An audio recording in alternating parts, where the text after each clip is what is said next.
नमस्कार, मैं हूँ हरिओम जादौन। देखिए, आज मैं जो जिनके साथ हूँ, ये हैं आर्मी में जैसे सिलेक्टेड हैं ये।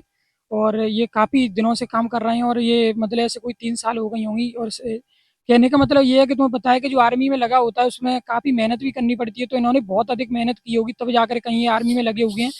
तो इसका जैसे मैं सारी चीज़ें आपके सामने ही पूछूंगा, ये किस प्रकार से ये आर्मी में इन्होंने ज्वाइनिंग की है और कैसे कैसे मेहनत की थी, ये क्या क्या इन्होंने करना पड़ा, तब कहीं जा करके आर्मी में सिलेक्शन इन्होंने लिया है। तो मैं सारी चीज़ें आपके सामने ही इनसे ही पूछूंगा। तो सबसे पहले मैं पूछना चाहूँगा, आपका नाम बताइए सर अब।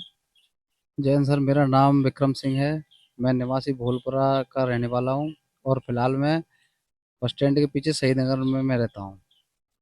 मेरा इस प्रकार है कि जब मैं नाइन्थ में था तभी मैं अपना आर्मी की तैयारी कर रहा था। उसी के दौरान मैंने हाई स्कूल किया, तो हाई स्कूल का पहली भर्ती देखा तो मैं डिस्क्वालीफाइड हुआ। ऐसे ही कई भर्तियों में डिस्क्वालीफाइड हुआ। और उसके बाद में जाके 4 5 5 6 साल बाद मेरा भर्ती हो गया। कभी इधर से कभी उधर से, बहुत भाग दौड़ भरी जिंदगी में कई सालों बाद सफलता मिली मुझे, जिसके चलते हुए बहुत सी कठिनाइयों को भी देखना पड़ा मुझे। बहुत कठिन परिश्रम कराया। और सबसे बड़ी बात तो ये है कि हमारे गुरुजी अमित आर्यन जी जो आर्मी में कोच हैं, उन्होंने आर्मी से आते थे अपना कीमती समय निकाल कर अपनी ईएल सीएल छुट्टियों को लेते हुए, उन्होंने हम नहीं कम से कम हजारों बच्चों का भविष्य बनाया है और उन लोगों को सफलता भी दिलाई है। सबसे बड़ा शुक्रगुजार तो हमारे गुरुजी का है। उनका आशीर्वाद की वजह से आज हम इस मुकाम पर हैं। किसी काम के लिए किसी का होना आवश्यक है। अगर आज अमित नारायण जी गुरु जी हमारे बीच हमको नहीं प्रैक्टिस कराते या नहीं हमको सिखलाई अच्छा देते, तो शायद हमको नहीं लगता था कि ऐसा हो भी सकता था। और उनका हम पे बहुत बड़ा ये वो है जो हमेशा बना रहेगा। और आगे चलते हुए हम अपनी पीढ़ी को भी जागरूक करेंगे कि बढ़िया तरीके से अपना पढ़ो और लिखो और बढ़िया तैयारी करो, अपनी बेरोजगारी खत्म करो। अच्छा, ये बताइए, जैसे हाई स्कूल में जब आप पढ़ाई कर रहे थे, तो उस समय ही आपने रेस करना स्टार्ट कर दिया था, तो उस समय ही तैयारी चल रही थी आपकी?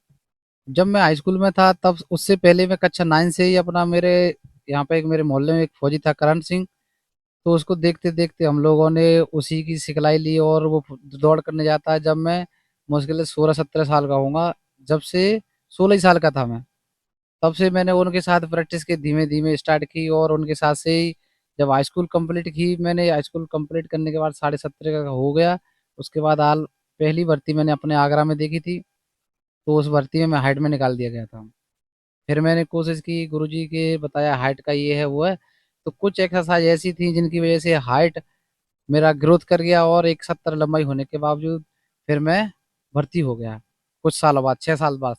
बहुत कठिन परिश्रम करना पड़ा, जिसमें 20 किलोमीटर कभी गुरुजी कराते थे, कभी 1600 मीटर इवेंट। हर एक रोज एक नया से नया इवेंट कराते थे, जिससे लड़के को इम्प्रूवमेंट मिलता था और लड़का इम्प्रूवमेंट हो भी जाता था। अच्छा, ये बताइए कि जैसे अगर आप आर्मी में नहीं लगते, वाल अभी नहीं अगर होता, तो फिर आप क्या करते? देखो, आर्मी में लगने वाली तो बात तो ये है कि मैंने कभी अपनी हिम्मत नहीं तोड़ी थी। मुझे भरोसा था कि मैं कभी ना कभी, एक नहीं 2 साल बाद, 4 साल बाद, मुझे पक्का भरोसा था कि मैं लगूंगा, नौकरी करूंगा, सरकारी नौकरी, और वो भी फौज की नौकरी करूंगा। ये मुझे, कहने का मतलब आपने एक ही चीज़ की सोची और दूसरी सोची नहीं कभी, कि दूसरी में अगर मेरा नहीं हुआ, एक ही प्लानिंग पर हमेशा रहे आप? मैं शुरू से एक ही फोकस बनाया था। हालांकि मेरे पिताजी वेटनरी में हैं, मगर उन्होंने मुझे प्रैक्टिस के लिए भी बोला था, मगर मैं वेटनरी का नहीं किया। मगर मेरा बस यही एक फोकस था कि मुझे आर्मी में ही जाना है। और फिर मैंने सफलता 7 साल बाद सफलता प्राप्त की अपना, जबकि मेरे पास शादी हो गई थी, मेरे बीवी बच्चे भी हैं मुझ पे। मैं शादी के बाद भर्ती हुआ हूँ, 2 बच्चे हुए हैं मेरे पास। कितनी साल तक, जैसे आपने कितनी साल के बाद आप ज्वाइन हुए थे, जैसे मेहनत कितनी साल करनी पड़ी? मेहनत मुझे कम से कम 7 वर्ष मुझे मेहनत करना पड़ा था, जबकि मेरे पास 2 बच्चे 5 साल के हो गए थे। उसके बाद मैं भर्ती हुआ हूँ लास्ट स्टेज पे। मतलब शादी के बाद आप भर्ती हुए हो? मैं शादी के बाद भर्ती हुआ हूँ। बहुत सी जिंदगी में कठिनाइयां भी झेली हैं, ऐसा नहीं है। शादी के बाद बहुत बड़ा बोझ बन जाता है जिंदगी में। ये बताइए, जैसे कुछ बच्चे आज भी जैसे तैयारी कर रहे हैं और रेस भी कर रहे हैं, तो ये बताइए कि जैसे आप जब रेस करते थे, तो दोनों टाइम तक कहाँ रेस करने जाते थे और कितने टाइम तक कहाँ का रेस करते थे, क्या तैयारी थी? हम दोनों टाइम अपने अमिताभ हमारे गुरुजी ने हमको, जब आर्मी में थे वो, तो उन्होंने राजकीय महाविद्यालय जो ग्राउंड है एक तो डिग्री कॉलेज, एक आईटीआई कॉलेज है। पहले हम आईटीआई कॉलेज में करते थे, उसके बाद आईटीआई कॉलेज बन गया, उसके बाद राजकीय महाविद्यालय में किया। और कभी कभार गुरुजी अपना बीपीटी भी कराते थे, मतलब 20 किलोमीटर की, 10 किलोमीटर की, 1600 मीटर की, इस तरीके से घुमाते रहे। लड़के में इम्प्रूवमेंट बनाया गुरुजी ने हमारे को। वो इम्प्रूवमेंट बनाने के बाद आज हम पक्के सोल्जर बन चुके हैं। इतना ट्रेनिंग में हम लोगों को इतना वो नहीं पड़ा जितनी मेहनत हमको पड़नी चाहिए, इतनी। अच्छा, एक बात बताइए, जैसे जब आप तैयारी कर रहे थे, लेकिन आपको 4-5 साल हो गई, लेकिन घर वालों का उसमें रिएक्शन कुछ अलग हो गया होगा, क्योंकि घर वालों को एक बार तो ऐसा लगने लगा होगा कि अब नहीं ये इसका हो पाएगा। तो उनका तब का रिएक्शन और आज सिलेक्शन के बाद जो अब अभी का माहौल, कैसा माहौल है आज, तुम्हें कैसे देखते हैं घर वाले? बहुत कुछ बदला हुआ है। जब पहली दूसरी भर्ती में नहीं हुआ तो हमारे बड़े भैया खुद बोलते थे कि तेरा कुछ नहीं हो सकता। बहुत कुछ सुनने को मिलता था। तो फिर क्या था कि हमारा फोकस एक ही था, तो उस फोकस पे वो करना था हमको। उनकी बातें इग्नोर करते रहे, मगर उनकी बातों से हमको एक सिखलाई मिलती है कि अगर वो हमको नहीं इस तरीके से प्रताड़ित करते तो शायद हमको नहीं लगता कि हम इस मुकाम पे पहुंचते। आज उनकी वजह से भी हो जा उनकी जो बुरा, उन्होंने तो सही कहा मगर हमको लगा बुरा, मगर वो बुरा नहीं था, वो हमारी जिंदगी के लिए एक काम बहुत बढ़िया स्टोरी थी। आज तुम्हें घर वाले किस प्रकार से देखते हैं? आज तो इस बढ़िया अपना ये इस तरीके से देखते घर वाले कि पहले घर में मेरी बिल्कुल नहीं चलती थी, मगर अब घर में पूरी तरीके से संपूर्ण मेरा वो है। अब मेरे घर वाले सभी लोग मुझसे बहुत खुश है, और मैं भी अपने घर वालों से बहुत खुश हूँ।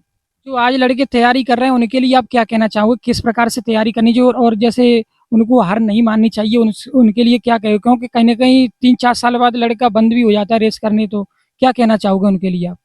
अगर लड़का ठान ले कि मुझे भर्ती होना है तो वो भर्ती होके ही मानेगा।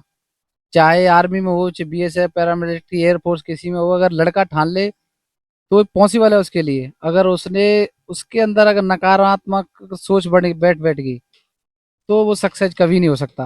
हमेशा पॉजिटिव सोचना है, और यही सोचना है कि मुझे भर्ती होना है। इस बार अगर मैं नहीं नहीं हुआ तो अगली बार होऊंगा।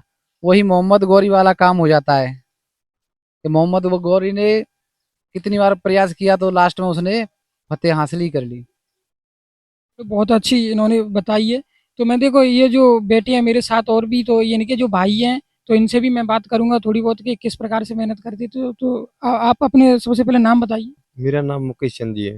अच्छा, ये बताइए जैसे किस प्रकार की ये मेहनत तब करती थी? ये मेरा छोटा भाई है। मेरे पिताजी वेटनरी में थे, थोड़ा परिवार का अभाव था जो है, और इसके कारण जो है हम भी कहते थे इससे कि बेटा काम करो काम करो। तो इसने ठान लिया था कि मैं देश हित की रक्षा के लिए काम करूंगा जो है, और ऐसा काम नहीं करूंगा जैसे कि पिताजी बोलते थे कि बेटा वेटनरी में जैसे कि प्रैक्टिस के साथ चलो, जैसे पशुओं का इलाज होता है, या वैसा जो कुछ भी करो, खेती है खेती में हल फल चला के काम करो। तो इसने शुरू से ही इसका अभ्यास यही रहा था कि मैं देश हित के लिए रक्षा करूंगा, देश हित के लिए सेवा करूंगा, देश के सम्मान करूंगा जो है। यही उसका जो है शुरू से प्रैक्टिस इसकी यही थी, देश हित में ही थी जो है। बहुत लगन थी इसे फौज की, तो इसे बहुत लगन थी। इसे परिवार का बोझ होते हुए भी इसका बहुत, दो बच्चे थे इसके पास, बीवी थी जो है, इसका परिवार हो गया था। परिवार का होने के बाद आप समझते हैं कि छोटे से परिवार में परिवार को चलाना, प्लस जो है इसकी परिश्रम करना, मेहनत करना, ये सब कुछ था जो है। इसके पास बोझ बोझ बन गया था, परंतु इसने हार न मानी। हार न मानने के कारण जो है आज इसने फतेह कर ली।